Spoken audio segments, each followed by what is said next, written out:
نحمده ونصلي على رسوله الكريم اما بعد فاعوذ بالله من الشيطان الرجيم بسم الله الرحمن الرحيم رب اشرح لي صدري ويسر لي امري واحلل عقدة من لساني يفقهوا قولي۔ اور حضرت صوبان سے مروی ہے رسول اللہ صلی اللہ علیہ وسلم نے فرمایا قدر اور قضا کو کوئی چیز رد نہیں کر سکتی سوائے دعا کے، یعنی تقدیر، دعا سے تقدیر کا علاج بھی ہو جاتا ہے۔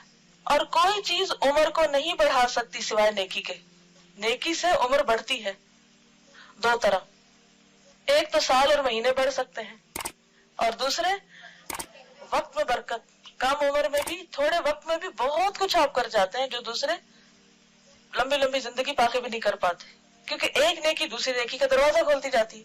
آدمی گناہوں کی وجہ سے رزق اور روزی سے محروم ہو جاتا ہے، اور رزق اور روزی میں اضافے کا نسخہ کیا ہے؟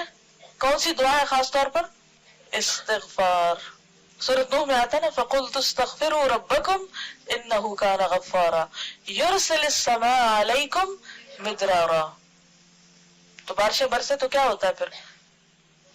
خوب رزق میں اضافہ ہوتا ہے، زیادہ چیزیں اگتی ہیں، زیادہ رسیلی ہوتی ہیں، زیادہ فائدہ مند ہوتی ہیں۔ تو یہ کس کی برکت سے ہوتا ہے؟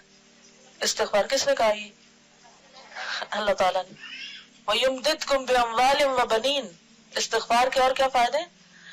مال اور بیٹے۔ وَيَجْعَلْ لَكُمْ أَنْهَارًا۔ نہریں اور دریا بہنے لگتے ہیں، آسمان کی بارش آتی ہے اور اس کے بعد زمین پر پانی کی فراوانی ہو جاتی، اور اگر بارش نہ بھی آئے تو زمین پر بھی پانی ہوتا ہے، یعنی رزق میں کمی نہیں آتی پھر۔ تو يَجْعَلْ لَكُمْ أَنْهَارًا، تمہارے لیے نہریں بن جائیں گی، لیکن ضروری ہے کہ کیا کرتے رہے ہم؟ استغفار۔ استغفار نہیں، استغفار۔ اب استغفر اللہ نہیں پڑھنا، استغفر اللہ پڑھتے ہیں، نام اس کا استغفار ہے۔ آدمی گناہوں کی وجہ سے رزق اور روزی سے محروم ہو جاتا ہے، نعمتوں سے محرومی ہو جاتی ہے۔ گناہ روزی کو تباہ کر دیتا ہے، گناہ روزی کو تباہ کر دیتا ہے۔ لیکن ہم میں سے کتنے ہیں جو اعتراف کریں کہ ہم گناہ گار ہیں؟ لوگوں کے سامنے دہراتے رہتے ہیں، اللہ کے سامنے کم ہی اعتراف کرتے ہیں۔ تو سچے دل سے استغفار کیجئے۔ جزاکم اللہ خیرا۔ سبحانک اللہم و بحمدک، نشہد ان لا الہ الا انت، نستغفرک و نتوب الیک۔ السلام علیکم و رحمۃ اللہ وبرکاتہ۔